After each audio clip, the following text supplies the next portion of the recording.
What's up, everybody, and welcome to Bios3 Story Time. Today we're going to talk about the 2009 Pittsburgh Championships. I don't know if you guys know about the Pittsburgh Championships, but here on the East Coast, it's a huge show. It's a regional, technically a regional show, but it's got national level competitors.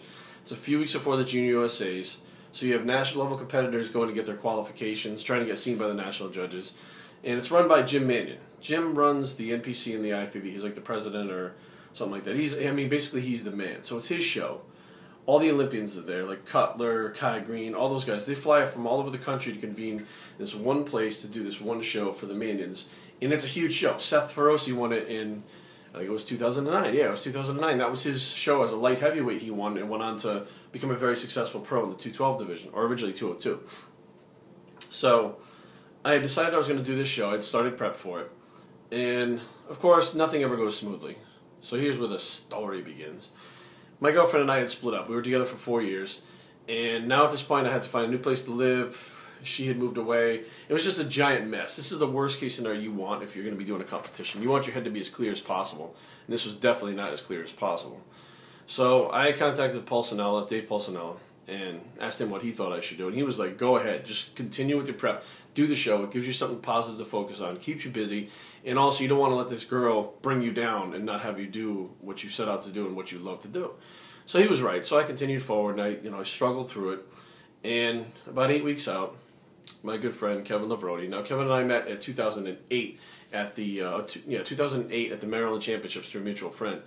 And at this time, we had a company called M3Muscle.com, which was 3 of us, including Kevin, and we did videos, something like gym videos, stuff like that.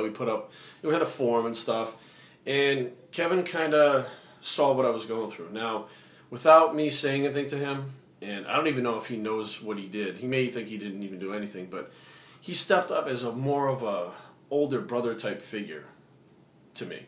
Living down in Maryland, now my ex-girlfriend was the only one that I knew here. I moved here with her. So I had no family. I had some friends, but I had no roots down here really. And, he really stepped up to kind of make sure that I was on track and I didn't feel alone in everything that was going on.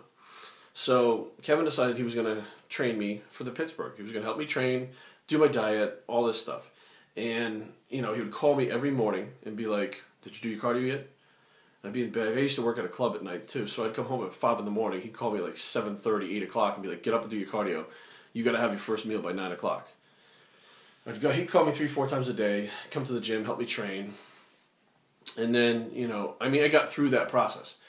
So we make it finally to the day before the show. Now we go through these different procedures, getting ready for the show, of dropping water and drying out. And there was somebody I wanted to compete against that was supposed to be in the heavyweight division who had beaten me previously in a competition. So I needed to be a heavyweight. Now, my natural weight would be a light heavyweight, so I was cutting down to light heavy. So I was just trying to get leaner and leaner and more ripped, but still stay a heavyweight, which is above 198 pounds. So we devised this program, or an idea, where I would eat, and fill up with water, weigh in, and then right after weigh-ins, drop the water and dry out overnight. Well, 2 days before, so Thursday, Kevin looks at me, he says, okay, you're looking good, this is what we're going to do. So I'll see you here at 11 in the morning. So I was like, I don't know. And I hope he shows up. But it's okay if he doesn't. I mean, let's face facts. He's got a lot of stuff going on too. So I told him, I said, you don't have to go, I get it. And he said, no, I'm going to be here, So 11 o'clock the next day comes, we're at our buddy Rick's house, and Kevin shows up. And he says, okay, let's go. So we hop in the car, and mind you, I got to have 7 food meals and 2 gallons of water in me in the next 7 hours.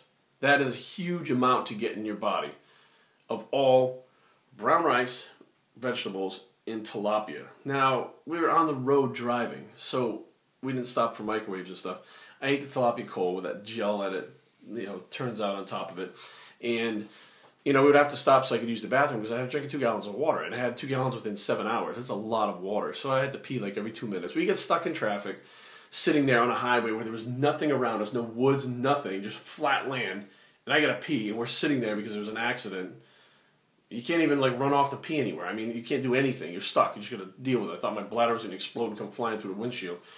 And finally, we get to Pittsburgh. That took us 6 hours, 7 hours to get to Pittsburgh, which is like a 3-hour trip because of the car accident. So I finally get in there and I have to pee. And Kevin's like, don't pee. You got to get on that scale and you got to weigh in as heavyweight, or else if you're a little bit under, you're not going to make it. Now, mind you, I had a friend already at the show, my friend Ani, who was looking for this kid and hadn't seen the kid yet that I wanted to compete against. But I knew he would be a heavyweight because he had been previously. So I get on the scale at 199 and a quarter. 199. Cutoff is 198 and 3/4. So I'm over by like a half a pound. I get the official weight. I run to the bathroom and pee. Now, we begin the drying out process. Now this process, I'm not going to really talk about it because nobody really wants to hear about how lame this was, but essentially I started to eat these rice cakes, like those cylinders of rice cakes that weren't flavored and didn't have anything to them. They're just like styrofoam. But I didn't drink any water, nothing from that point on. So 7 o'clock in the morning to whenever the prejudging was over, I didn't have any fluid. Have you ever tried to choke down a whole cylinder of rice cakes? Well, I choked down 4 within a couple hours to dry out, and it was awful. It was awful. It was the worst experience ever. But there was at one point when Rick and Kevin left the room, and I actually thought about taking the rice cakes and flushing them down the toilet. So I wouldn't have to eat them, but they would be gone when they got back, and they wouldn't know. But I mean, I didn't do that because I knew I was eating the rice cakes for a reason. So I'm like, obviously, if I flush them, I'm not going to get the effect, and that's going to blow the whole thing anyways. So the next day, we head over to the venue.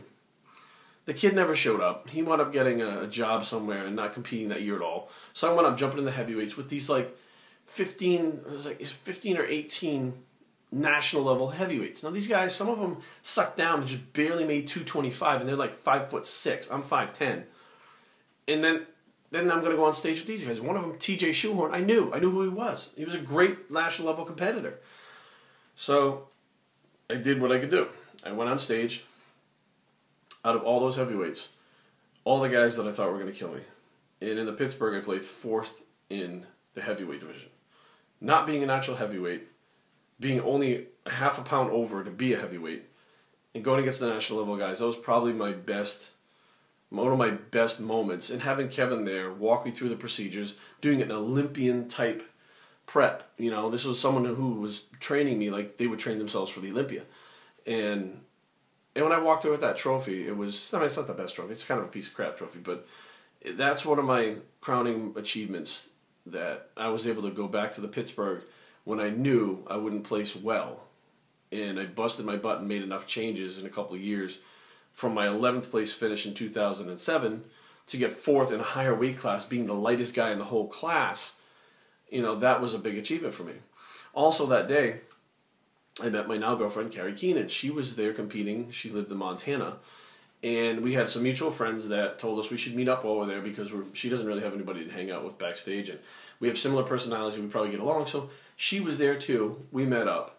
I was backstage with Ani and my friend Kevin Joseph. And we met up and hit it off and became good friends. She, of course, went back to Montana. And that's how her and I started to talk. We became friends, but it was at the Pittsburgh. So had I let my ex-girlfriend bring me down, A, I would have never had the experience to be able to prep like an Olympian. B, I would have never brought my physique in to be a heavyweight and actually place at the Pittsburgh as a heavyweight nonetheless. And C, I would have never met Carrie.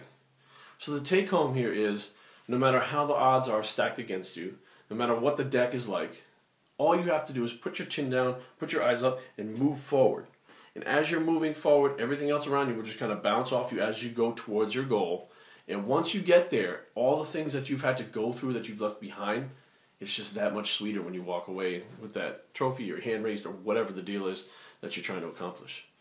So I hope you guys found this interesting, and we're heading back to the Pittsburgh. Carrie and I go back there every year because it's kind of nostalgic, because that's where we met. So we're going to head back there this year. She's actually competing. So we're going to try to get her with her best placing up there. So we'll put some of that stuff up and post it. So Bios3training@gmail.com. Put the comments down below. The blog, www.bios3training.com. Thanks for listening to Storytime, and we're out.